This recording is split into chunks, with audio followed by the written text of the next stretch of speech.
Hello and welcome to another exciting and inspirational edition of the Helping Hand TV show. As you know, the Helping Hand will focus on the abilities of persons with disability. H4P is 10 years old. We are bringing dignity to disability. H4P, here for perfection. You have made changes to people's lives that you are perhaps not aware of. Every Saturday when I watch this show, I feel more heard. I feel more visible. I feel like somebody is speaking my mind. The show has brought enough evidence that these are awesome people who are doing great things. They are helping their families, institutions, churches, nations. Remember that disability is not inability. Hello and welcome to another exciting and inspirational edition of the Helping Hand TV show, where we seek to throw the spotlight on the abilities of persons with disability. Like I say, you're welcome to my world where disability is not inability. Special thanks to DV Unlimited Company Limited and FCC Fire City Chapel, my proud sponsors. I'll go for a quick commercial break. When I come back, I'll introduce you to my guest. Stay tuned. Hello ladies and gentlemen, you are with me, the voice of ability on air for persons with disability, and today I want to introduce you to someone with so much ability. Some people call her the greatest friend, others call her the sweet companion, and others still call her the faithful worker.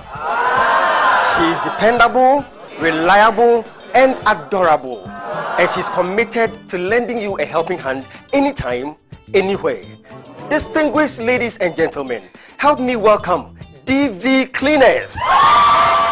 DV Cleaners Alata Samana Shower Gels, DV Cleaners Aloe Vera Shower Gels, DV Cleaners Body Lotions, DV Cleaners Hair Shampoos, DV Cleaners Hair Conditioners, DV Cleaners Liquid Detergents, DV Cleaners Hand Wash, DV Cleaners Floor Cleaners, DV Cleaners Toilet Cleaners, DV Cleaners Cake Soaps, and now introducing DV Cleaners Hand Sanitizers. For bulk purchase, call us on +233 278 308 246 or +233 244 467 326. DV Cleaners, one of the top most made in Ghana products. DV Cleaners, proudly Ghanaian. And so remember that anytime you purchase any of the DV Cleaners range of products, you are lending a helping hand to a person with disability, and you are supporting H4P organization's special advocacy for persons with disability. DV Cleaners, Nature's finest touch. Welcome back. Yeah, welcome back to the Helping Hand TV show with me, the voice of ability and for persons with disability. Today we are talking mental health. We want to study some more, we want to educate ourselves some more, we want to equip ourselves some more. And I have a very, very special guest with me. My guest is Asiseh Dra. She's the project coordinator for Mental Health Society of Ghana. Asiseh, you are welcome. Thank you, Bishop. Thank you so much for making time to be with me in the studio. Oh, it's a pleasure. Thank you. Thank you. you. Let's start with mental health. From your perspective, how would you explain, define, describe mental health? Okay, so for you to be able to really understand, let's talk about physical health. Okay. So, you know, everybody has a human body. And because we have a human body, sometimes we get sick, malaria, headache, and stuff like that. In the same way, we all have mental health. Everybody has mental health. We all have mental health because we have brains. Everybody has a brain. So when you have a brain, you have mental health. Just that sometimes it's not so great, sometimes it's great. That's why sometimes you can be very happy, sometimes you get sad, sometimes you get angry. But it is when it is prolonged, that's where the abnormality comes in there. Then we have mood disorders and any kind of disorder. So for instance, I get a broken heart. That's what actually happened to me. Yeah, we'll talk about your story. Yes, so I get a broken heart and I cry and I grieve and I mourn for 6 months onwards going.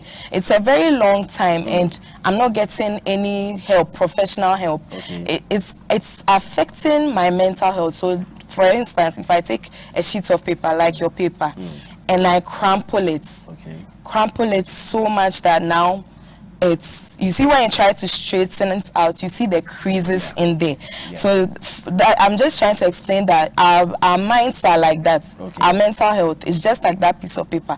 So when you worry, you stress yourself out like so much, you are always angry, those kind of things can affect your mental health. And when it affects your mental health like that, you are no longer able to contribute to you yourself as an individual, your family, your friends, your society. And with that, it also comes with some form of burden, because now you have to go and seek professional help, and the treatment is a little expensive. Yes, because our medications are expensive. And it's usually those kind of conditions like bipolar disorder, schizophrenia, epilepsy, those kind of conditions are chronic conditions. So they are lifelong conditions.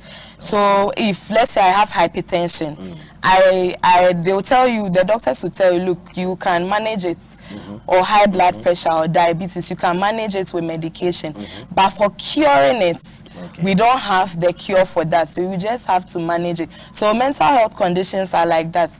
You cannot cure the illness, you just have to manage it. Why can't it be cured? Because doctors have still not been able to find out what really causes these conditions. All they've been able to come up with is, okay, there could be genetic factors.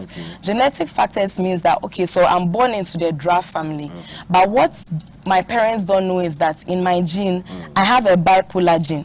So supposing I'm in the draft family, I go to a very supportive church, I'm in a supportive school, I have good friends and family. When I get married, there are no issues. I'm doing a good job, I'm happy where I am. That gene will not manifest itself. Yes, so I may be having a bipolar gene, but I'll never know. It will never show up. Yeah, but let's say, for instance, I carry the bipolar gene, and that's what happened to me. At the age of 21, I had a broken heart. The broken heart situation is an environmental factor. So it's just acts like a trigger and a stressor and makes the condition manifest itself. The main causes of these conditions are both environmental and it could also be genetic, because there are some people who are not born with any epileptic gene, no schizophrenic gene, but still the environment puts them in situations. And the funny thing too is that people think it's only bad circumstances that can trigger those kind of mental health conditions. Even happy situations, for instance. Yes. For instance, let's say I've always wanted a beautiful, bouncy baby girl. I've always wanted that. And God blesses me with this bouncy baby girl. And you know, when you give birth like that, your hormones are all over the place. There have been instances where women end up developing postpartum depression. Yes. And in the nights, my baby is crying, I can't sleep, I have to feed her.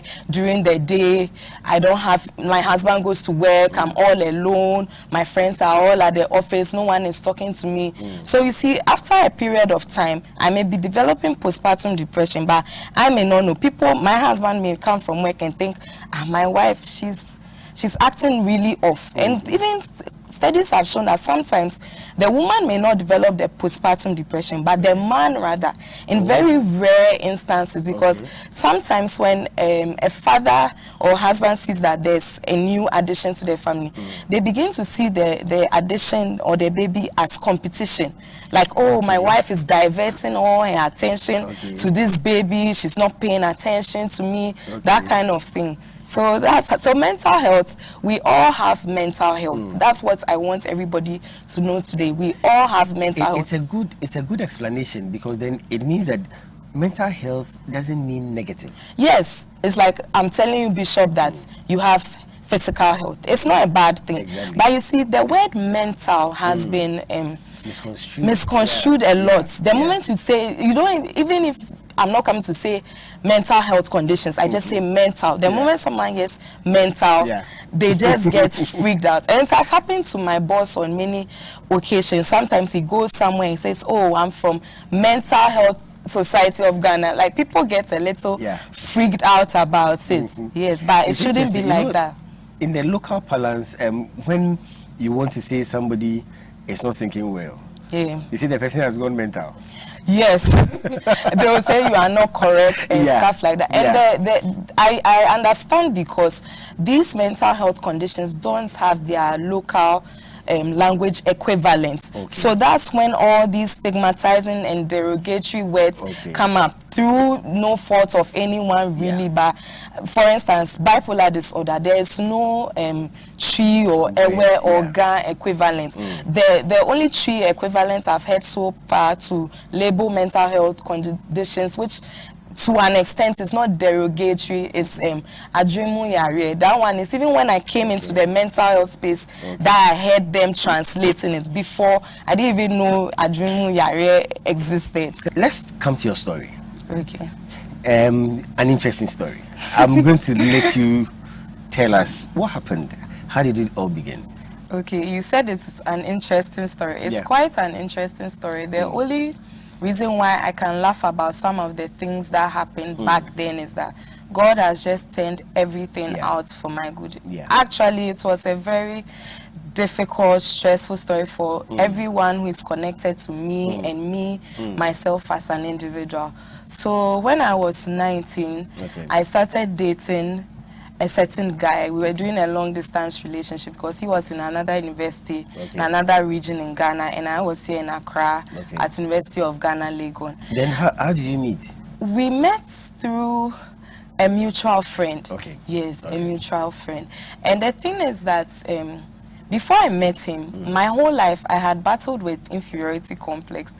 Really? Yes. It doesn't show on you. That's why I said God has managed to turn everything out, because growing up, my daddy was a journalist, my mommy was a banker. They are retired now.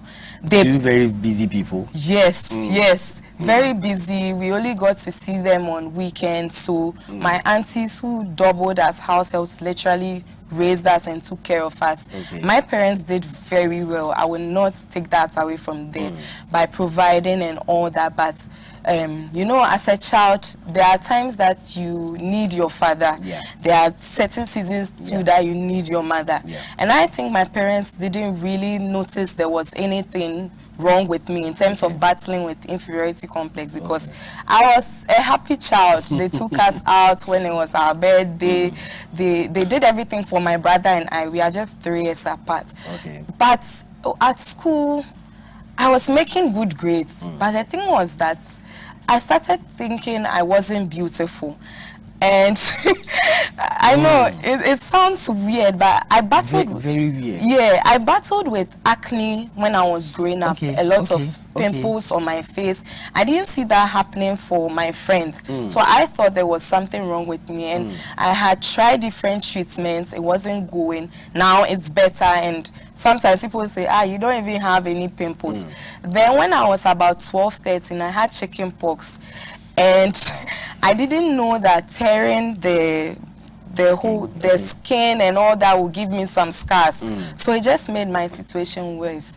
By the age of 15, I was blessed to attend Holy Child Senior High School in Cape Coast. And you know, this was the first time I had lived away from my parents. My parents lived in Sakmono Estates. The truth of the matter is I've lived in an estate all my life. So this was the first time I was living away from my parents. And you know, Holy Child was a very, and still is a very good school. I had wanted sisters all my life. I had only a brother, so this was my opportunity to have about 900 other sisters. And so going there, no one ever made fun of me or said, Asiseh, you are ugly or not good enough. Nobody said anything. But you know, sometimes during visiting, when the boys from other schools come, like at the Adel College, St. Augustine's, I see other girls getting called to talk and stuff like that. I never got called like that. And during inter-school competitions, I like to go because we were always in the school the whole time. The only time you got the opportunity to go out was if it was a medical issue. So I told myself, look, Asiseh, I'm going to vow. I'm going to attend intercore all the 4 years. I'm going to be in Holy Child. That was part of the last batch for the 4-year system. So every intercore, when I go, I see... boys are calling my friends. and it's like, if you see me talking to a boy, then I probably know him from primary school or junior high school. So you see, sometimes our thoughts are not facts. They are not facts, and it's not true. It wasn't true that I was ugly, but I just had this perception. And you know, sometimes our minds can play games on us. So you thought that I was the ugly. guys were not calling you. You were yes, not yes. accepted. I wasn't beautiful. That's what I thought. I wasn't beautiful. I just wanted to be one of those pretty girls, popular girls in the school, but I never got to be. And you see, as that was happening, my inferiority complex was surging. It was heightening to the extent that it started reflecting in my grades. So as I sit in class, I struggled with mathematics a lot. My daddy did all he could, but now I was all alone in Cape Coast, and I'm thinking about my inferiority complex, and it was reflecting in the grades and virtually everything, like relating with people. I had few friends. It's not that I wasn't friendly, but it's just that I didn't feel like acceptable. Like, and there was no elderly person you could trust to talk to? You see, you know, senior high schools in Ghana, that's why I feel like there should be mental health education. Your time in senior high school is a very critical season in your life. And we actually call them formative years, where you are developing your character and all that. And see, we are many. There was counseling, all right, but who? You see, even if you go and see the counselor and they find out that you went to see the counselor, it's like, oh, so there's something wrong with you. So why did you go and see the counselor? That kind of stigma and all that. So nobody really knew. All people knew was Esnam doesn't like smiling. She likes frowning her face. And by God's grace, God orchestrated a plan, which I'm grateful for. When I was in Form 1, we had a literature teacher, Reverend Sister Rose. She told us she was going to put us in groups of 8. And those groups were permanent from Form 1 to Form 4. So we had different books we were reading, like The Tempest, William Shakespeare, The Blancards, and all that. So we're going to do presentations on all those books. So every week should give a theme, maybe find out, discuss the theme of Blancards, choose anything you want, and come and present to the class. And you know, when I fell in group 8, I was just wondering, I thought, oh, I'm definitely not going to be the group leader. Someone else will do it, and I'll be bringing my contributions all the time. But my group members, I don't know, no one ever said, let's choose a leader, but I just happened to be the leader because I had done some class prefect roles. Funny enough, I'd been a class prefect at some points from Form 1 to Form 2. So hold that thought. I'll go for a break. When I come back, we'll continue from there. We'll go for 60 Seconds Success, and we'll come back. I know you're enjoying the story, but let's hold it there. We'll be right back. Stay tuned. Focus, true grit. Keep going. Keep your eyes on the prize. No stopping, because winning is not an option.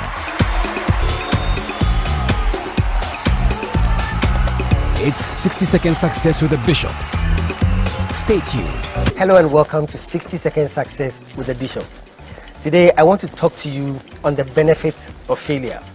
Yes, you heard right. The benefit of failure. The question is this: what has failure got to do with success? Success is hidden in failures. The one who dares to fail greatly can rise up and achieve greatly. Your failures teach you great lessons on success. The benefit of failure, my friend, is that it teaches you what not to do so that you won't fail again. The benefit of failure is that it reveals to you the value of success. The benefit of failure is that it creates in you the attitude needed in order not to take success for granted. Successful people know that there's a thin line between success and failure. Successful people know that oftentimes failure is the elder brother of success. Welcome back. Yeah, welcome back to the Helping Hand TV show. With me, the voice of ability on air for persons with disability. Esenam is my very good friend, my guest for today. We are talking mental health. She's sharing her life with us. She's sharing her story with us. So Esenam, you were put into this group. You became the group leader. Let's move it to where you met your boyfriend. I met him after WASI, West African Certificate Examination. So right after WASI, I was mostly at home alone because my parents had to go to work and my aunties also realized we were grown up. They had to start their own lives. So I became very lonely. And you see, after school now, all your friends who you met in Cape Coast, some are in Kumasi, some are even abroad. It was very lonely period. So I was like, let me reconnect with this guy. And so we became friends. And the first night we spoke over the phone, he said, I want you to sing for me. And you know, I had a serious voice inferiority complex. I had joined the choir in junior high school and I got kicked out. So that one even made it. So he was like, sing for me, and I sang. I didn't even want to sing. I didn't know what to sing. When I don't even remember the song, but when I sang, he said, you have a nice voice. I'm like, okay, if this guy thinks my voice is fine. So he was pressing the right buttons? Yes, actually. I do not know whether he intentionally, like it was out of manipulation or it was just genuine. Even I see it's like God just brought that person, allowed, let's say that way, allowed that person to come in that season of my life, because now when I went to Holy Child, I was now dealing with weight issues. I was gaining a lot of weight because you have all your junk food with you in the dorm. After dining, you see us now I'm still making sure she has eaten everything on the table. I was gaining a lot of weight. So I didn't, and every vacation when I come home, family and friends will comment on my weight. You know, in Ghana, no one can just, they body shame people a lot. No one can just see you gaining weight and keep quiet. If you lose the weight, they will talk. If you gain, they will talk. So this guy told me, look, Esna, I don't think you are for fat. The ladies, right? Yes, they body shame women a lot. And you know, that even has an effect on your mental health. Because we have this condition, it's called bulimia or anorexia. It's like people starve themselves. Anorexia is the starvation. Bulimia is the one that they eat all right, but they go and intentionally throw up. So they either put a toothbrush in their mouth, deep in their throats, or use their fingers, bring it out, and it's like, okay, now I'm satisfied. And some people even go to the extent of counting their calories. You know, on the food packages, they'll read all the calories when they are eating. They are literally counting every single grain of rice. You see, and that is not right. But this guy made sure that I didn't think that way. One time my roommates even said, Esnam, I think you're fat. He just blasted her. He said, she's not fat, she's beautiful. I love her just the way she is. So the relationship was going well? You see, it was an unhealthy relationship because the relationship was based on benefits. Let's say it was I don't know what to call it, parasitic, because I had my reasons for. In fact, I will confess that I intentionally stayed and bound. I used to tell him, won't you propose to me? Won't you propose to me? I can see we have some connection and because he was going to that university in another region, and I was worried, what if he goes, meets another girl? So I pressured him, and one day he finally proposed on the phone, and we started. Yes, I wanted like, that companionship, someone to be calling me, and somebody to with text. Inferiority complex. Yeah, I just needed a companion, and I was always afraid to be lonely. I don't know what kind of peer pressure it was, but it's like at that time everybody had a boyfriend, and you see if you don't have a boyfriend, you're the odd one out. Yes, and you see people are posting on social media and stuff, like you just be wondering, no, I can't leave this relationship. So it was like, it became finances also went in, because sometimes he would call and say maybe he needs money, and I didn't, you see, personally I didn't have anything wrong with sending the money, but the thing was that like it became to a point, it became a little excessive, and now I even began to overdo it sometimes when I have my provisions. But shouldn't it be the man, the boy, that gives the lady money? Is it the lady that gives the boy money? Personally, I work with Bible principles, and I didn't see anywhere in the Bible that states that. And my parents have raised us to be very independent, and also like earn respect, like respect yourself so that other people will respect you. I didn't mind being generous to him, but I just, you see, sometimes your generosity can become so excessive that you are afraid you lose the person, so you intentionally keep giving more to the person so that they will have a reason to stay. So that it was strategic. It's not that I would sit down and scheme and plan, but I knew the points from which I was coming in. He also knew the points from which he was coming. Let me cross over to Elorm for a spot of music. When we come back, we'll talk more. I know you are enjoying this interview. We'll be right back. Let's go for a spot of music.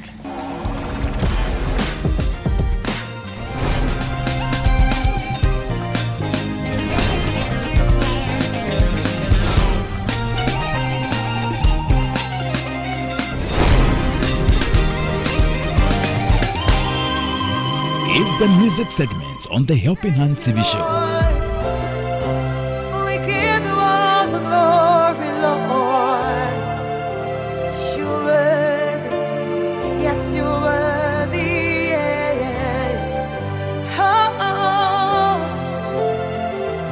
bless you, Lord.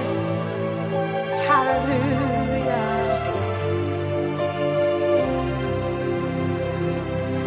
Miti wanasika na midiri brewo.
H4P, celebrating 10 years of bringing dignity to disability. Hooray! It's H4P Show Time. Are you sure this is the woman you want to marry? Oh, you hope to sort that out today.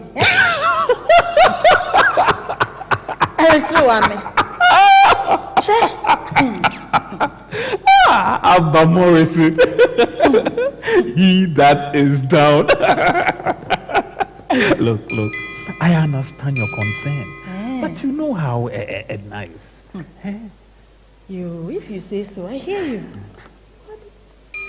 But you know, I can't stop loving Edna. I just can't live without her. In fact, it is like I was born to love her. Oh, God Almighty. Me was say, hey,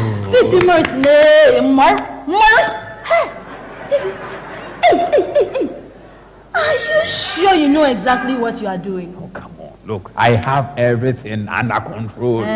He that is down. Relax, my dear. If you say so, yo, continue to be down. As for me, I don't think you have made the right choice. Oh, come on, sis. Look, I'm sure everything will be well. Everything will turn out fine. Oh. Relax, my dear little sister, who is also my mother. Mommy. Look, relax, you worry too much. Me rather. When will you stop checking things? You are always checking everything. Please. I think there's someone at the door. Check it. check it. I want my... check. He doesn't know. I want my... Stop, I checked. Check who's at the door.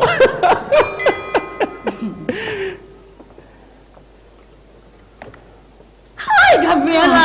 I'm so tired. So late, my dear. Right. My meeting at church delayed a bit. Hey, come right in. Hey. Oh, everlasting Father. Omnipotent and omnipresent God. You are a good God. Are you not God again? Oh, you are good. Thank you for bringing me here safely. Zuzu Brukutu Aya Shik. Sister church girl. Anyway, I hope you are ready. Can you imagine? Where is she? Where is who? Edna, of course. But who was at the door? But I thought Edna promised coming over for us to... I think that's it. Let me check who's at the door. Hi, darling. Come in. Wow. Thank you. I've missed you so much. Come. But you are late. Anyway, come. Wow. Oh, yeah. And you look so beautiful, my dear. And let me have a good look at you. Oh, yeah. My dear, you look amazing, charming, splendid, and splendiferous. Please come. Sit down, my dear. Baby, it's okay. Thank you. Baby, how are you doing today? I'm so much in love with you, Edna. That is how I'm doing.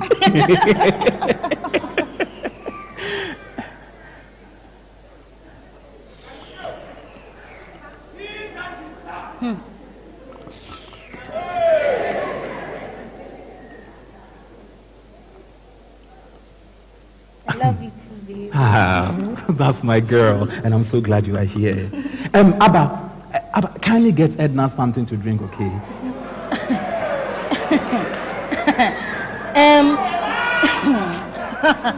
Fee, something to drink, eh? Yeah. Okay. I hope to sort that out today. What?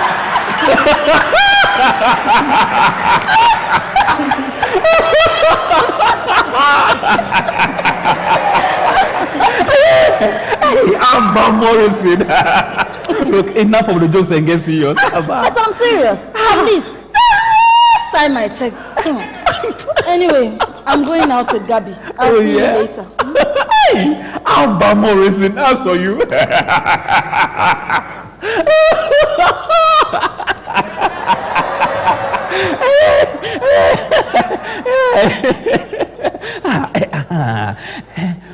Edna, baby, my sweetheart, my honey. You know what? I have a surprise for you, and to get it, you must guess it. So do you want it?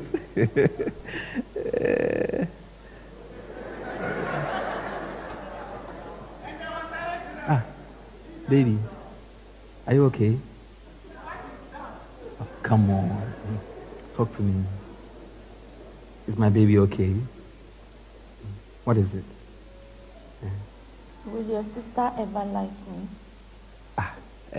Which sister? Abba. Why? Why does she hate me so much? Why? Oh, come on, Edna, come on. Look, Abba doesn't hate you, and you know that. After all these years, After all these years, why? What have I done to offend her? Look, it's okay. It's not okay. It's not. Or does she want to marry you herself? What? Does she want to marry you herself? He that is down, you tell me.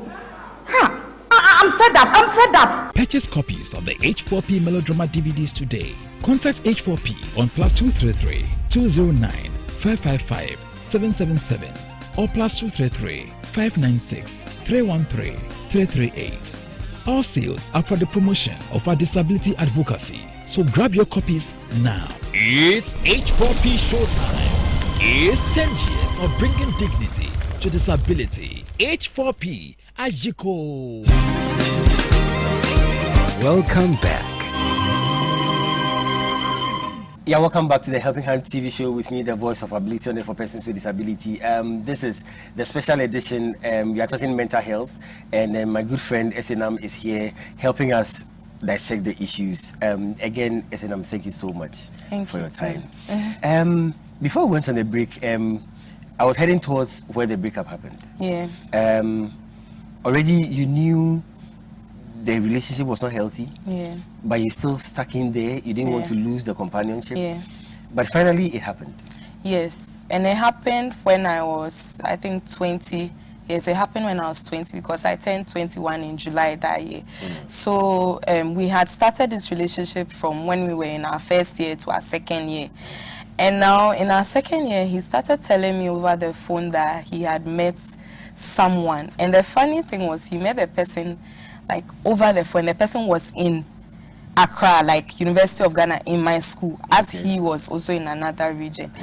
And me, I felt it was casual because actually he and I, we didn't used to have any quarrels or issues in our relationship. It was a very loving and I don't know how to say lastful loving and understanding relationship. And you see, because we had that understanding, everybody was always quick to say sorry, quick to forgive and forget. And so when he told me this, I was even teasing him with the girl. So if the girl is called Mame, and he calls, hey Mame, how are you? Like I call him. You call him? Yes, and we laugh about it. It was so hilarious to us because he said, oh, I met this girl and I think she's a really nice girl. I didn't think anything. But why did he tell you he has met a girl? Because we tell each other everything. And I think I even used to tell him more because I had a female best friend before I went to university, but in 2013 she traveled to the US, and now I didn't have anybody. My daddy always used to say, yes, now you have friends. Yeah, I had friends, but I used to select what I tell each friend. But that guy became like my everything. Let's just say my world. You see, if God is here, I put him here. So I tell him everything. And that's a big problem, right? Yeah, God, you see, God may not say anything about it, but God has structured everything in a way that, you see, that longing and that desire for some satisfaction, it's a craving for him. Yeah. But sometimes we misinterpret it and think, it's for another human being. Yes, and that's what I was trying to do, trying to just satisfy. I didn't know that it's God I needed. I was a Christian. I do my quiet time. I was trying to even get the guy to be very Christian, like with all the things you were doing. Yes, you see, that's why I say it was. You see, sometimes you are young, immature, exuberant. Yes, yeah. And you see, I was in church and everything. You see, when I even go to church, I used to feel like an orphan. I was not a physical orphan, but you see, my parents were not really going to church all the time. And when I go to church and I see other kids with their families, I used to feel so sad. And there was even a time, you see, my daddy had this Jehovah's Witness Bible in the house. I took it to church. I didn't see anything wrong with it. And the Sunday school teacher was like, don't bring this Bible here again. I said, okay, fine. Then on Children's Day, he announced, parents, don't give your children some kind of Bibles like Jehovah's Witness. And that's when you got to know what kind of Bible it was. And even at that time, I didn't know there was, because when Jehovah's Witnesses come to my house, my daddy really talks to them. We read Awaken, even though we were not witnesses. And it really hits me. That's when I got to senior high school, I stopped going. Like when I come on vacation, I don't go to church. So my relationship with God started getting broken. And in my 4th year in senior high school, I fell sick. It was a very unusual throat infection, and it got me depressed and in bed.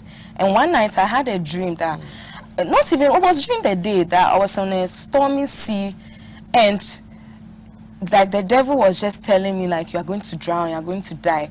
And someone, I don't know how I knew it was Jesus, but someone came and said, no, she'll be free, she'll be fine. When I woke up, I was healed instantly. So from my 4th year, I started becoming serious with God till I met this boy, and God went back to this, and the boy came to this.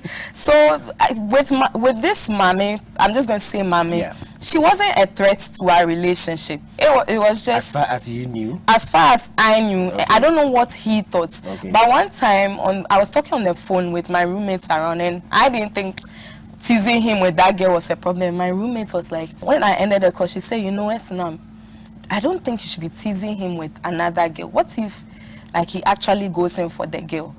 And that's when fear started gripping me, because I had battled with fear growing up. It's also so like the inferiority complex. Okay. You see, you watch a horror movie, and to the extent, even when I was growing up, as old as 12, I'll tell my brother when I'm about there, you know, hold the door for me. And even graduated to, I'll give him a chair and say, sit down. I don't want, I'm scared. You see, and now... That was serious. Yes, and now becoming afraid to lose your world was very... So I processed it for just 2 days, and I'm like, Esinam, you have to save yourself. Before we get to that, can I ask a question on that? Sure. What about the guy made him so much of a super boy that you built your world around him? He wasn't a super boy per se. I'll not say he was perfect, but I'm someone that, like, I don't know if it's my temperament or something. I'm a phlegmatic. Okay. Just that I'm mixed with one of the other temperaments. That's why I can be very, like, outspoken and all that. But I'm very loyal. I'm those loyal people that if I say jokingly that, oh, auntie, I'll buy this, your toffee. If I don't have the money to buy that toffee, I will not pass there till I get the money. Wow. I'm those type of people. I feel very, very bad that I promised you and I failed. So I'm very loyal. When I make a friend, maybe that friend may not take me seriously, but inwardly, I take you very seriously and I value you. It looks to me like you were more committed in the relationship. Yeah, you know, I was more committed because there were times he'll call me and he'll be like, he's all alone here and he doesn't have anybody to be with. And I used to think, should I just buy a bus ticket and go there? Wow. And that was how much I was willing. And I actually went, when I became bipolar and I became manic, I actually carried through with it. You see, bipolar heightens your feelings and like what you believe in. So I believed in this amorous relationship. So I actually carried out with it. He wasn't a super boy, actually. This is what time would allow us to do. Sure. Thank you so much for your time. Thank you, Bishop. You have really, really, really helped us. I hope you invite me again. I will. I will.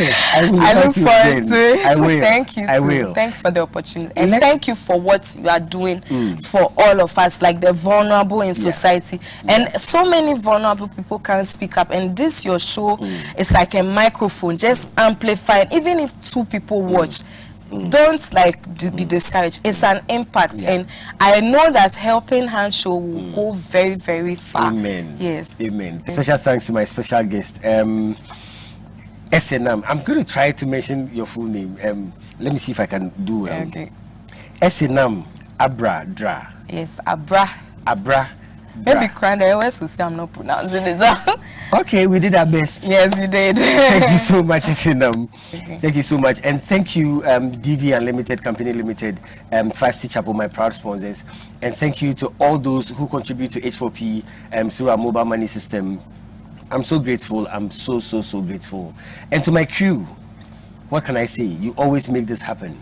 God richly bless you. Thank you so much.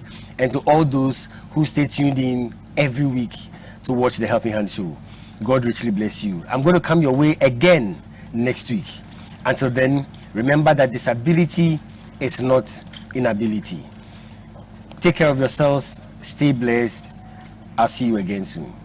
Thank you. Spirit, lead me where my trust is without borders. Let me walk upon the waters wherever you would call me. Take me deeper than my feet could ever wander, and my the presence of